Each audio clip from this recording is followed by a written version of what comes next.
Hello, good people of YouTube. Mountbatten here. I just want to say real quick, thank you for 4,000 subscribers. We hit that today, well, on the 9th as of me recording this.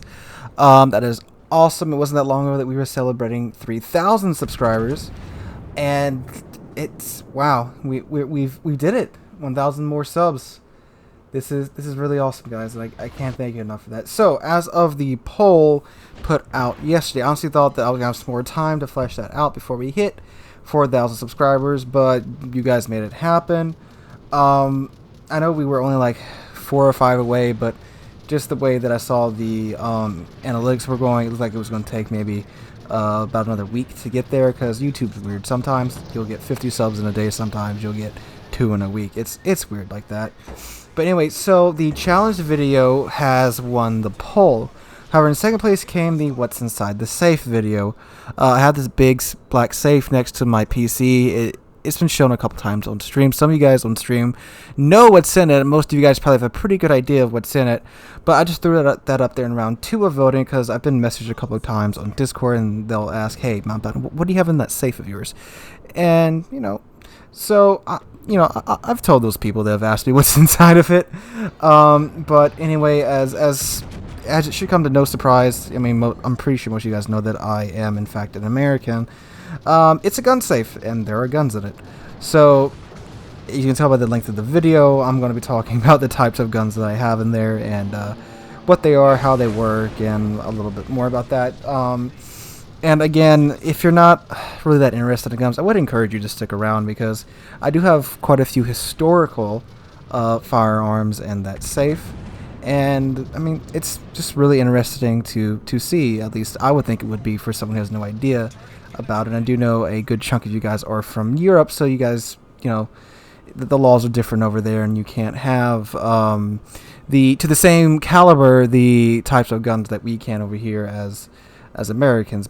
And I am going to try to stay away from politics as I talk about them, I promise you. As I said before, I don't want, this channel to explode into a huge just nuclear explosion of politics. But anyway, I hope you guys enjoy. If you don't want to see all the firearms and stuff, I understand. The challenge video will probably be out by the end of the week, if not the beginning of next week. Oh, also, I should probably tell you this in order to make the challenge video happen.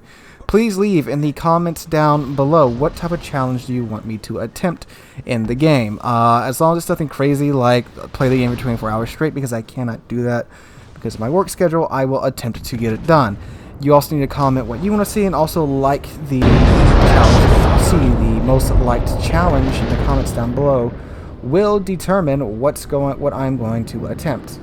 Alright guys, so make sure you comment that right now, and here we go into the firearms.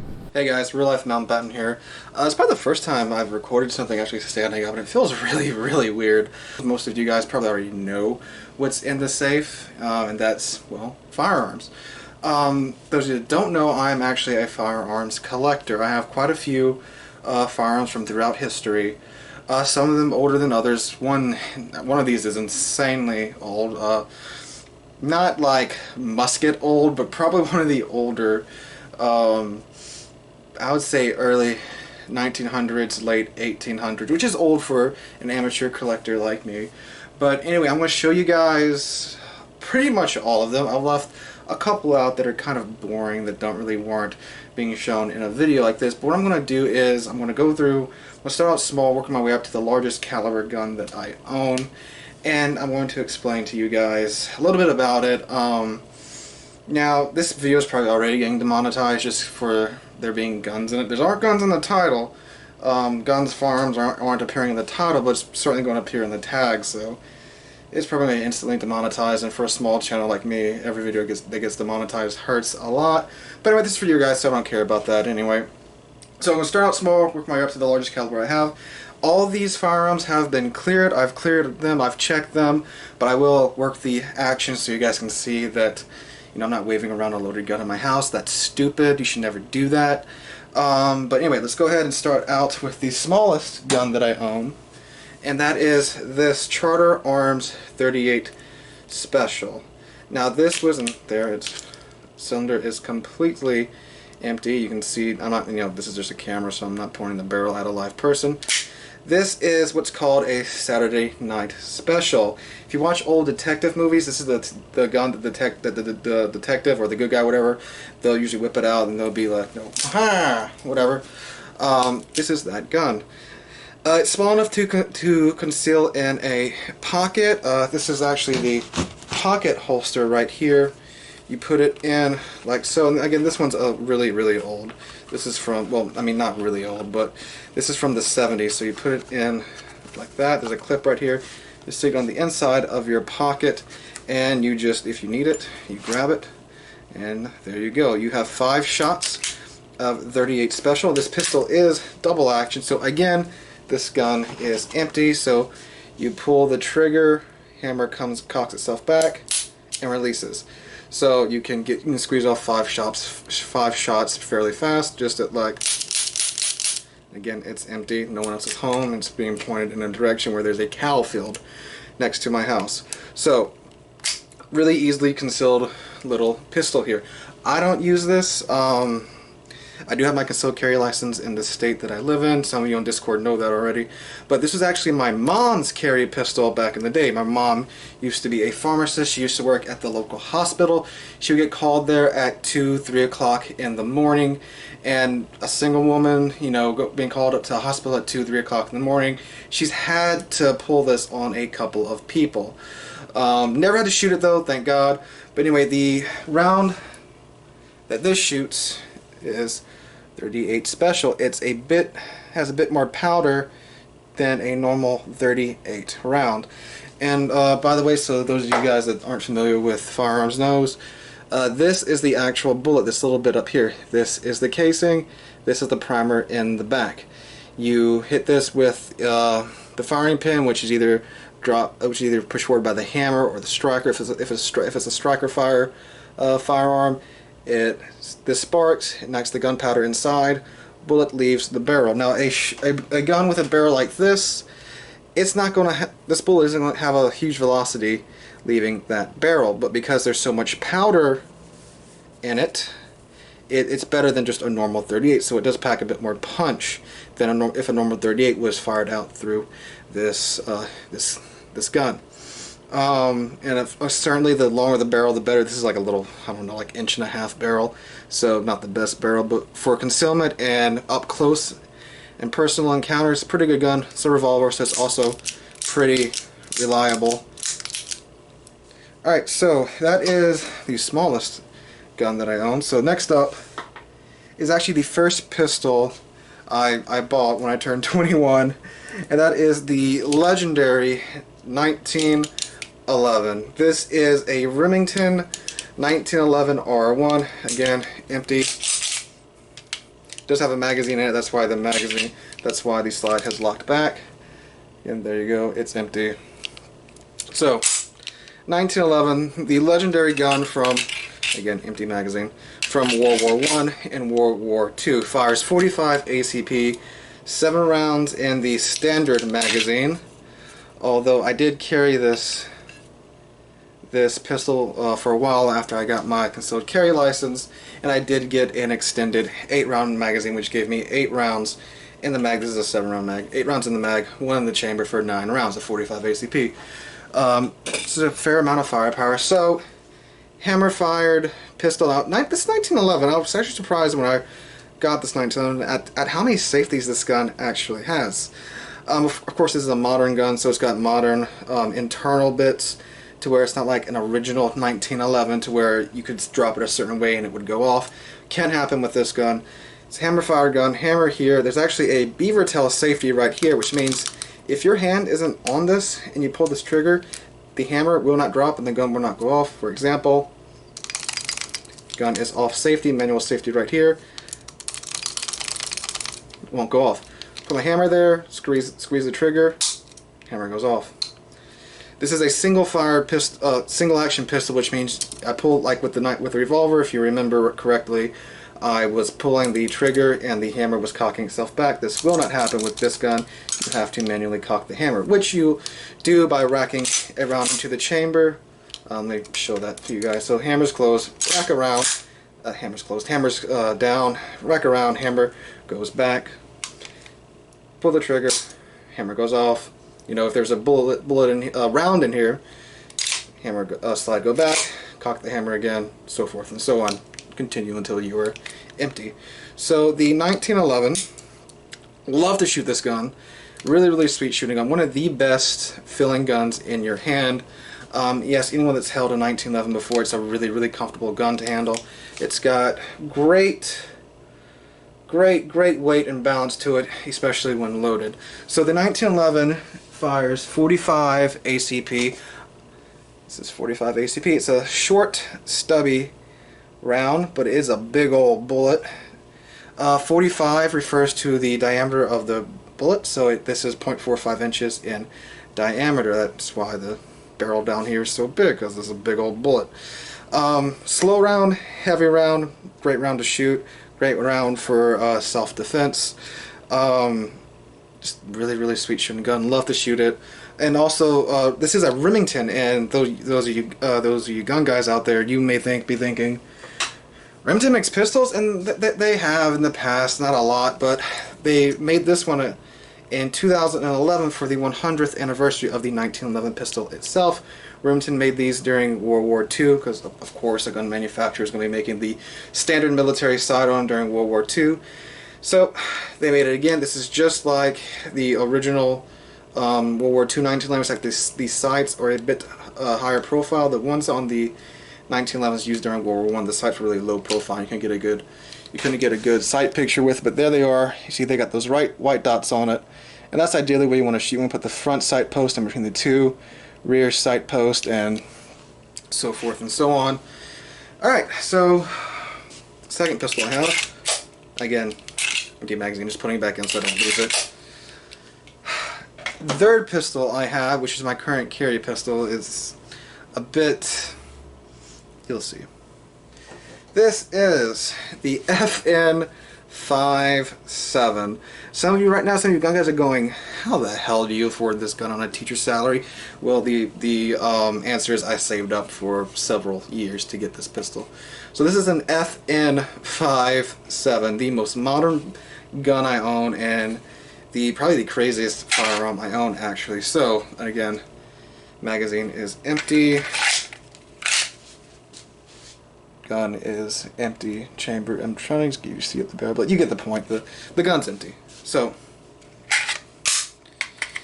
FN57. Some of you guys are probably thinking, like, why the name 57? Because it shoots the 5.7 by 2.8 cartridge. I mean, just look at this gun. This gun looks super, super future. They actually used this gun on Battlestar Galactica, the 2004 show, which is another reason why I wanted to get this gun, because they kind of just dress it up to look like this future superistic pistol. But all they really do is they have like a grenade launcher on the end of it right here, and the gun looks so futuristic, it just kind of goes with the show. So this shoots the 5.7 by 2.8 round, which is this round right here. It's actually a 24 caliber bullet, which means it's 0.24 inches in diameter, but this bullet is the same bullet, this round, my bad. This round is the same round that the P90 shoots, which this was designed to be a companion to the P90 personal defense weapon. This was designed during the Cold War. This round is designed to penetrate soft body armor. Oops, almost dropped it. So, you know, soft body armor that Russians would be wearing, I'm sorry, Soviets would be wearing during World War II. This was designed for NATO to replace the 9mm cartridge. And it has a similar performance to 9mm, not exactly the same in all ways, because it's designed to work a bit differently than the 9mm round. It's designed to penetrate soft body armor, go into the target, dump all of its energy into the target, and not overpin, which is great for a personal defense round, because if you have to shoot somebody, unfortunately, in self-defense, and you hit some innocent bystander, you're liable for that because you pulled this trigger. So great round to stop in the target, dump all its energy. And a lot of people say that this round, it's a huge liability because it will overpin. If you look at actual ballistics tests, it really doesn't, especially if you can get the hollow point rounds, which are not illegal for civilians to own. Some people will tell you that if you go on the forums, it's not. It's just that FN. This pistol has a bad rap as a cop killer pistol, even though there's not one incident of someone using this pistol to kill a cop in America. There was the terrorist attack at Fort Hood, where someone did use this pistol to shoot a bunch of unarmed military personnel, which... unarmed and military personnel in a military base. I don't get why that policy is even implemented. I mean, I'm sorry. I'm going to try and stay away from politics. But anyway, the gun does kind of have a bad rap, so FN doesn't want just anyone to get their hands on this ammo. But they will sell it to law enforcement and military personnel. And then those guys will go turn around and sell it online, which is perfectly legal. I mean, currently in the U.S. But great self-defense round, great gun. The magazine capacity, by the way, is 20 shot standard magazine. So 20 shots of a very good personal defense round in a pistol that's not all that hard to conceal. It's a bit thicker than the 1911, but I used to carry a full-size 1911, and I carry this now, so it works for me. But anyway, I don't want this video to be like 40-50 minutes long. I'm going to try and pick up the pace here. Alright, so next up, we have probably one of the most controversial guns on this list, but I'm going to try and stay away from the politics again. And here we go, goodbye comment section, the AR-15. This one is my first rifle that I myself purchased. It didn't look like this when I bought it. It's had a lot of work done to it. Oh boy, the comments are just gone now, because I know most of you guys are Europeans, but I mean, this is just, you know, this is America. This is what we do for fun. This is a fantastic target shooting rifle. Is what I use it for. I go to the range to shoot some paper targets. Every now and then I'll go to my buddy's land down. He has a bunch of land down by a cane field, which a cane field, for those of you that don't know, it's just a huge field where they grow sugar cane. No one's ever out there. He has some land behind there in the middle of nowhere. We go out there and we'll shoot some explosive targets like tannerite or just some cans or some small kitchen appliances. Great, fantastically fun gun to shoot. And again, magazine is empty and gun is empty. So great fun to shoot. This one I went a little overboard with it. I mean, the sights on it, it's a Vortex Strike Fire 2 green dot sight. See if I can get to turn on. Green dot sight. Oh, come on. I got my camera put on top of the gun safe so you guys can kind of see it.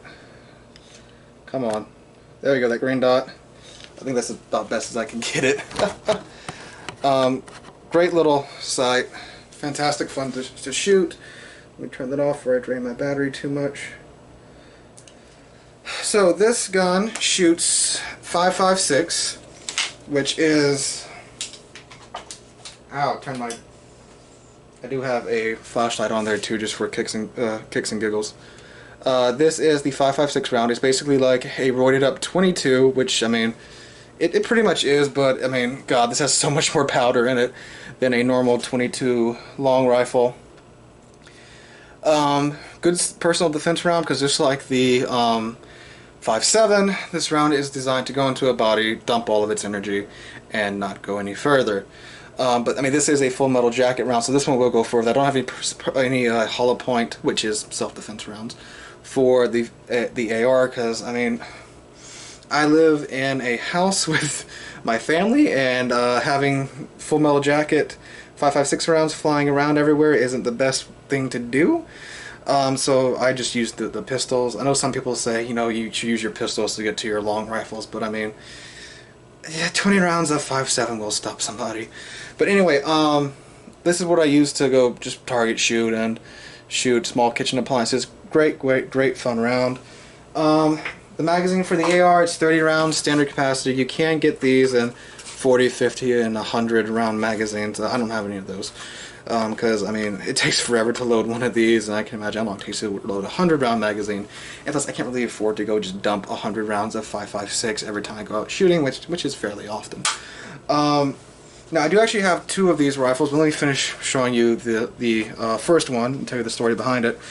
So this rifle began life as a Smith & Wesson M&P 15 Sport, which means it didn't come with this dust cover, this forward assist, or this rail system, or the green laser. Which again, I made this gun to kind of just be like a Hollywood, you know, crazy looking AR. But I mean, none of this really makes the gun any better, except for this forward grip, which is also a bipod.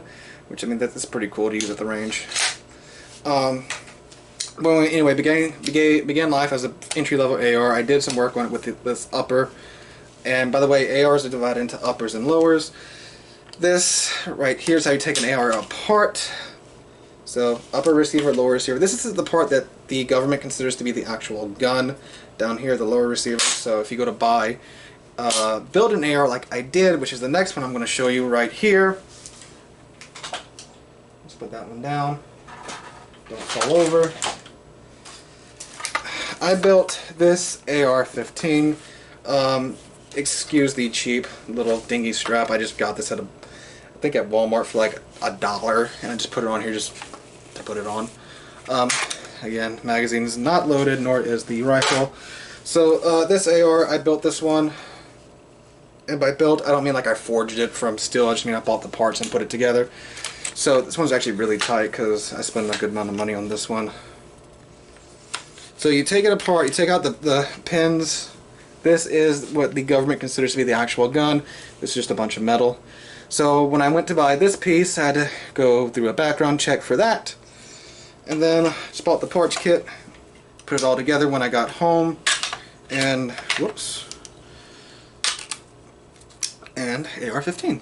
And this one actually, what was that? Oh, that was my shoe going over.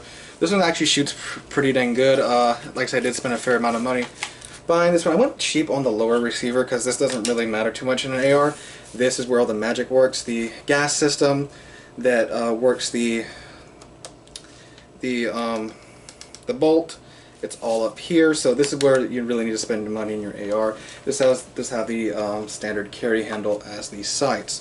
If you're wondering, that is what a standard AR-15 sight looks like. You got a little peephole right there. Ideally, you would put this front post right here in the middle of that little peephole, and then that's where your bullet should ideally go. But anyway, moving on to the next gun, we have, don't fall all over other gun. This is an AK type rifle. This is the C39V2. This is actually an American-made AK. Again, not loaded. I know a lot of AK purists don't like this gun because it's made in America, but I do like it. Again, nothing in the chamber. Just drop the hammer. Alright, so this is an AK. Of course, all these guns are semi-automatic because all these guns are civilian variants of the military versions of their civilian variants of the military versions of themselves. So these are all semi-automatic, which means I pull the trigger once, one round goes out. So that's what civilians in America can own. This is the legendary AK type, extremely reliable gun. This is the gun out of all the ones that I've owned that has the most rounds through it, probably well over 2,000 rounds. Never jammed, never given me any trouble. I do clean it. I know some people say you don't have to clean AKs. Don't listen to them. You do actually have to clean your gun. I don't know why you wouldn't. This one was a bit expensive when I bought it because it was towards the end. No, it was toward the beginning of the 2016 election cycle, so I did pay probably a bit too much for this rifle. But I mean, it's a fun gun. People love shooting it. I enjoy shooting it. Really comfortable to hold and to fire. And again, this is 30 round magazine. This gun shoots 7.62 by 3.9. The way you load an AK, by the way, you have to get off my strap. You actually have to rock the magazine in to the magazine well, and it shoots 7.62 by 3.9, which is actually a 38 caliber bullet, which means it's 0.38 inches in diameter. Fun little round to shoot.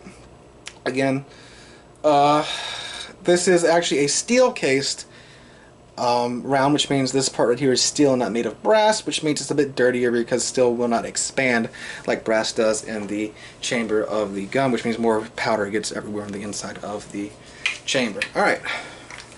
Again, I'm trying to speed up because I just realized I've been talking for like 20 minutes right now. Alright, up next is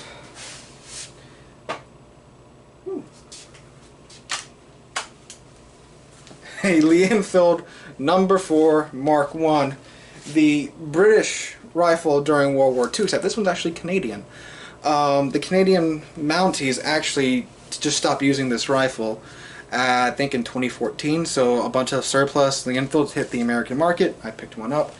10-round internal magazine. This magazine does come out, except it's meant to only come out for cleaning, and you're not supposed to, take this out and slap a new magazine in. That's not how this gun was designed to work. This is a bolt-action rifle. The other three guns, all the guns I've showed you so far are semi-automatic, and technically the revolver is semi-automatic too because it is double action. So bolt-action rifle, which means you have to pull the bolt back, well, pull it up, pull it back, and again, no rounds in the chamber, and then close it.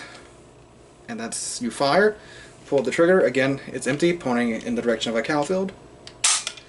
That's the hammer, goes forward, hits the primer, round travels down the very long barrel, and hopefully hits your target.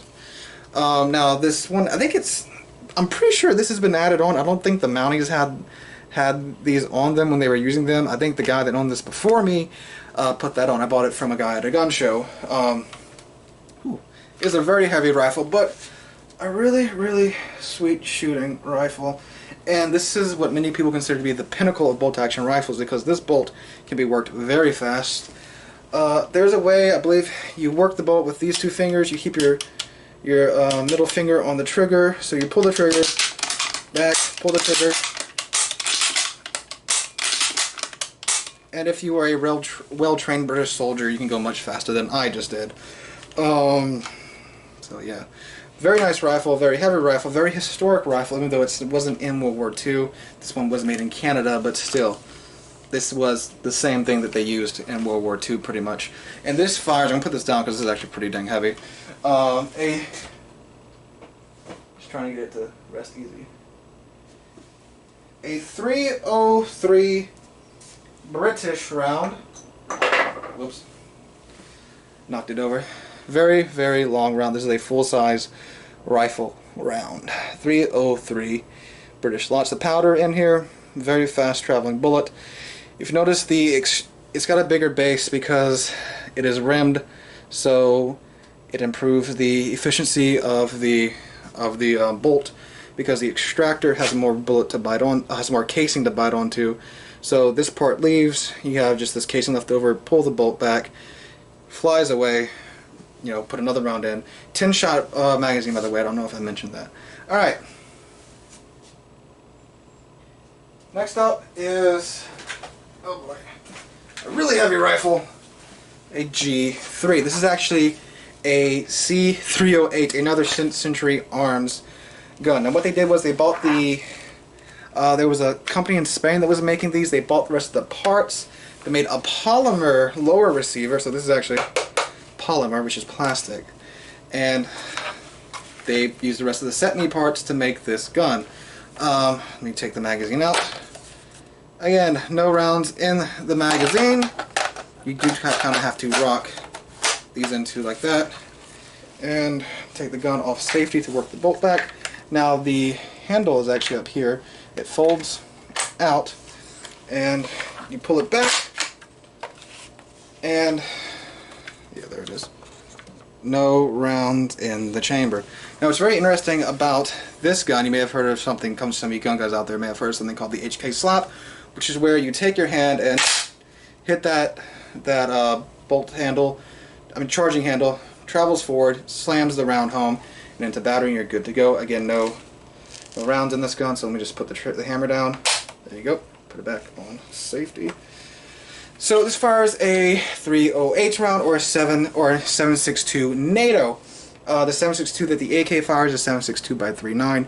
The 7.62 that this fires is 7.62 by 5.1, which means the cartridge is in fact longer. This is a wonderful gun to shoot. I got a cheap little sight mark, holographic sight on here. I'm looking to replace that later on because I was in college when I bought this thing, so I went cheap on the optics. So this is an extremely heavy gun. But really fun to shoot. It's heavy, so the recoil isn't that bad. And let me get the round. And this is 7.62. Yes, this is. I want to make sure because a lot of my cartridges look very similar. 7.62 NATO. Will shoot 308. If you have 308 rounds in the gun, it will fire and will function properly. 7.62 NATO. Get another look at that. Oh, and this magazine is a 20-round standard magazine. That's what this gun is supposed to use to function with. Alright.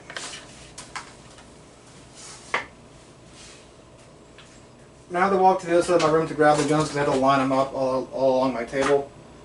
Okay. This is not a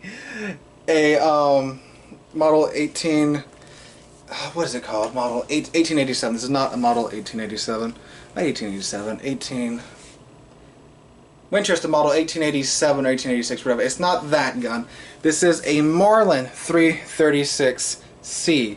This is a lever action gun, which means this lever right here, you push that down, bolt comes out, cocks the hammer. Again, no rounds in the chamber. Cocks the hammer here, pull the trigger, hammer falls. Rinse, wash, repeat.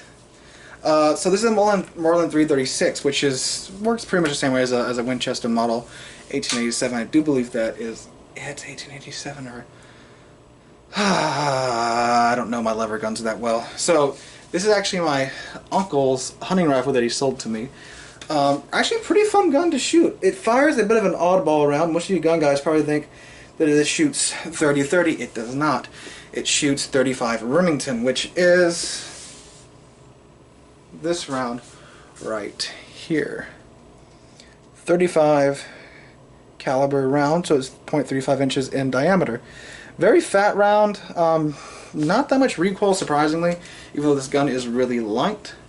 But this is a bit rare to find. It's not like impossible to find, but this won't be in your everyday gun store. You probably have to go to some type of rare ammo store or somewhere up north, because lever guns are still really popular for hunting up north, so you probably have to go somewhere like there to find this round.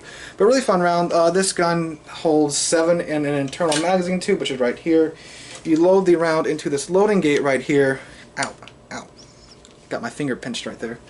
And pretty much the rounds stick up end to end in the tube like this. So you can have 7 in there, 1 in the chamber, 8. I want to use it for hunting. I just use it. This is kind of just an oddball gun that I take to the range every now and then just to fire, and it's pretty fun. All right. This is the glorious Mosin Nagant M9130. This is a wonderful club. Not the best rifle ever, but man, this is fun to shoot because you can't help but feeling like a poor conscripted. Look, I can put it on the floor and you can still see the barrel in frame. Poor conscript from the Soviet Union being forced to fight the Germans with a glorified club that can sometimes shoot a round. I'm giving it a little bit too much grief. It is a wonderfully dependent rifle. Again, no round in the chamber. This fires 7.62 by 5.4 arc, and it's rimmed just like the 303. So when you work the bolt, the extractor has more casing to bite onto, makes it a little bit more dependable. Yeah, this thing is extremely long, really heavy.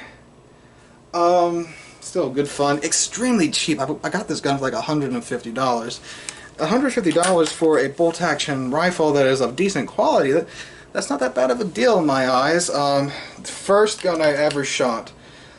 My dad wasn't into hunting or anything, so I am the one in the family who got into guns. And this was my 17th birthday present, because on my 18th birthday I went and bought that first AR that I showed you. But fun gun to shoot.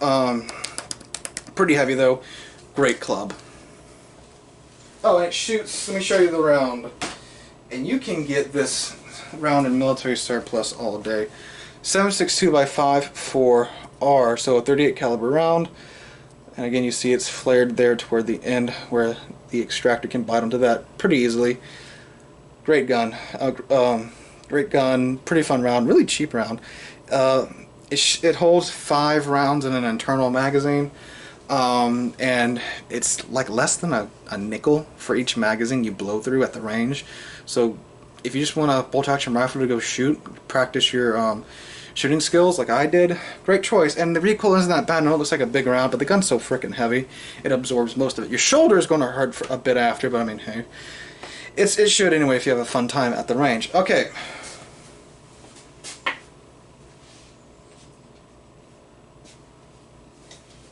This is a Remington 870.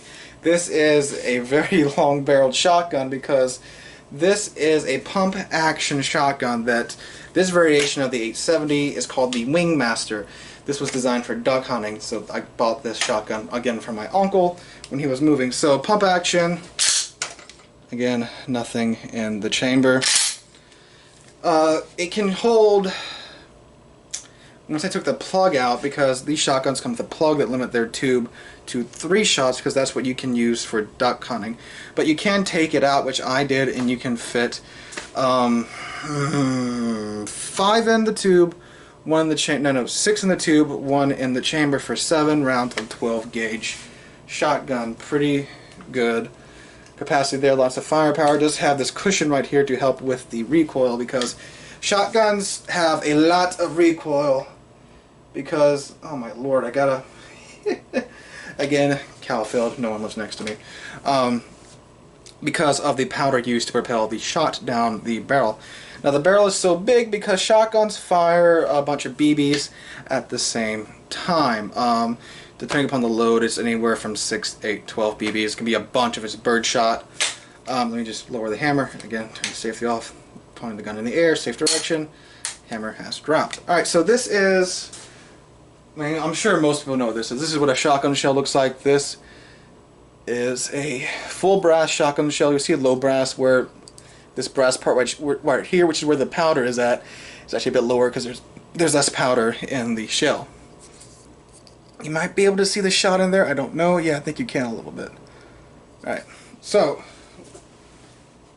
next up is a gun.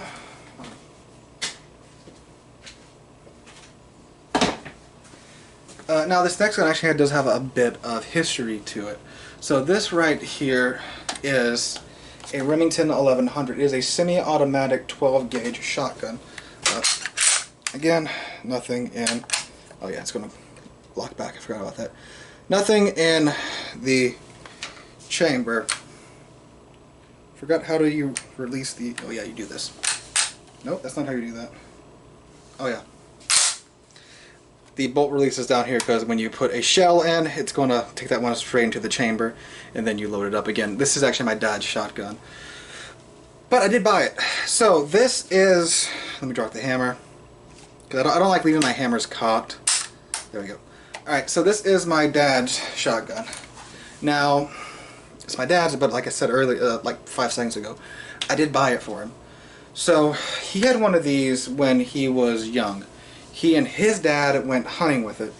He said he killed many a duck with it, killed many a deer, because this one actually has a normal choke on it, which means there's no choke. This one isn't made for bird hunting, it's just made as a shotgun. So he used his deer hunting, duck hunting, neutral hunting, just, you know, a shotgun, like a shotgun's supposed to be used. And he was like 30, 40 years, 31 actually, and my mom and my dad had me pretty late in life. And his cousin's wife kept nagging him to sell this to her husband, which was his cousin, because they kept saying, you know, you don't have any kids, you're probably never going to have kids. Because, I mean, back in the 70s, if you weren't married by like 25, you weren't, you know, people didn't think you were getting married, especially down here where I live. So she kept nagging him to sell it. So one day he did sell it to him. He said, "Hey, I'll sell it to you for $200, which is the 70s, so not that bad of a price." And his cousin gave him $50. He asked me if I can pay you in installments, and he never saw the rest of the money. Never saw the shotgun again. And he used to tell the story about how that happened to him so much and how much he loved this gun. fast forward, I've been born. I am 20 years old. I'm attending a gun show. Lo and behold, I see this on the table, the Remington 1100. Remington doesn't make this gun anymore, so it's not like I couldn't go out and just buy him a new one. He had a 1974 Remington 1100 with a ribbed barrel. That's not that common to find. I mean, it's not super rare, but at most gun shows they'll have the one without the ribbed barrel. So I walk by the booth, I see the gun, and I'm like, oh my god, that's a Remington 1100 model of the 1974 year, and the guy even had the box with the original manual. I'm like, oh my god. And I said, okay, how much do you want for it? He said $400. And I'm thinking, okay, that's not terrible, but for a college kid, I mean, I wasn't thinking it compared to the price of an 1100 I could buy offline. I'm thinking it's a 1974 shotgun, the right year, right barrel, right everything. And as a college kid, I'm like, oh, crap, I don't have that money on me. So, I asked him, hey, look, I told him the story. I said, my dad loves this gun, and I would love if I could buy it from you, but I don't have the money right now, I was working at a supermarket at the time. I said, look, can you hold on to it for like 3 weeks, and I'll have the money and I can get it to you. The guy said, sure. He told me where he lived, was actually not that far away from where I lived, and we set up a time. We met, gave him the money, gave me the gun, the original box, everything. And I gave this to him for Father's Day, and he was extremely surprised. He didn't think you could even find these anymore with just like the exact same way he had it, and everything down to a T. So like I said, this one has a lot of story to it. Alright, one last gun.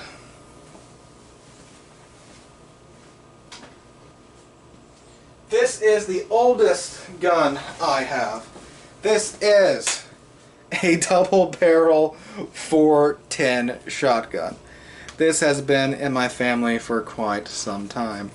So for those of you that don't know, 410 is an extremely small shotgun shell. They actually make pistols that fire this.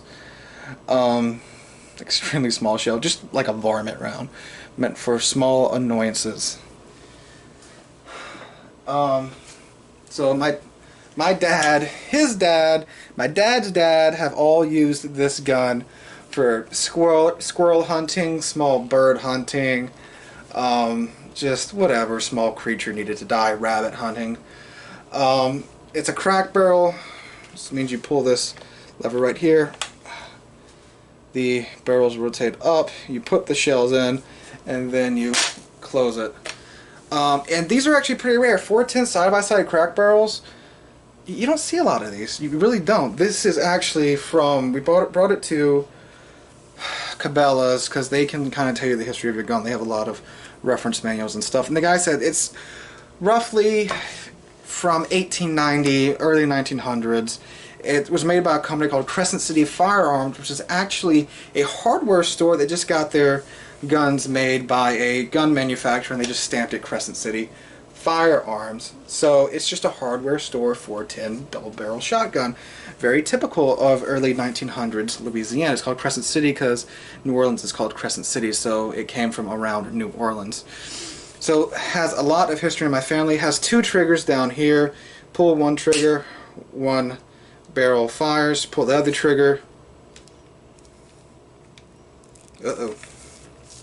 And again, it's old, so it's not that reliable. So let's see, let's try it again. There we go. So apparently the triggers are sticking to where they are, because, let's see, this actually cocks when you open it. It cocks the hammers back. There's hammers inside it here. They're internal hammers. So let's see, one, there we go. I wasn't pulling it open far enough. So double barrel side-by-side shotgun, 410, pretty rare. Not exactly a collector's piece because this gun got used. This didn't sit on a shelf. This got used. Because back then they lived down in deep South Louisiana, and if you didn't hunt, you didn't eat. Especially in my dad's day, you didn't hunt, didn't eat. They didn't have a lot of grocery stores nearby, and we're talking like 1890s Louisiana, 1900s Louisiana. So this gun's been in my family for a long time, and I'm planning on keeping it that way. This Duct Tape Express. I can't believe I almost forgot about it. Those of you that have been with the channel for some time know that my grandfather passed away about a year ago. This is one of the things he left me behind. His crack barrel 12 gauge shotgun. Works just like the 410. Lever back here pops open. That was the hammer cocking. Actually no, that wasn't hammer cocking. That was just the slide up, the barrel open. This is the hammer right here. Pull it back, pull the trigger. I'm not going to let the trigger fall because this gun's so old. And hits the firing pin, sets the round off, and the BBs travel down the barrel. So this is one of the few things my grandfather left behind for me. He kept it in his closet. He grew up in rural Mississippi, so again they had to hunt to eat. And again, this gun got used. That's why it's full of duct tape.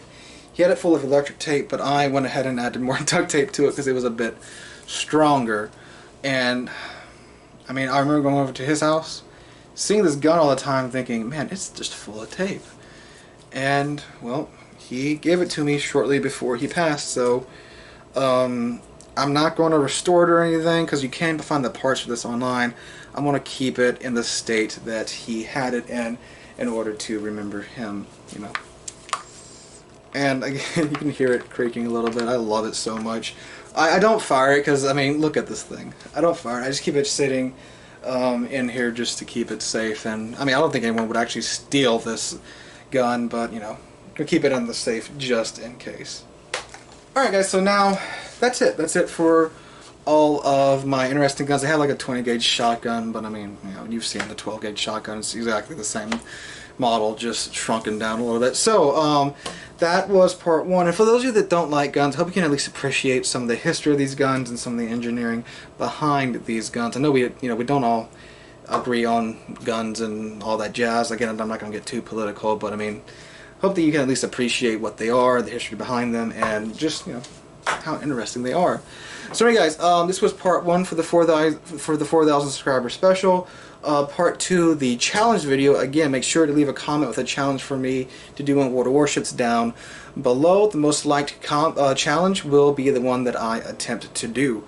There's no limit to what you guys want me to do. I mean, maybe not like play the game for 24 hours straight, because I cannot do that with my work schedule right now, but I will try to do whatever you guys want me to do. So anyway, make sure to leave that suggestion down below.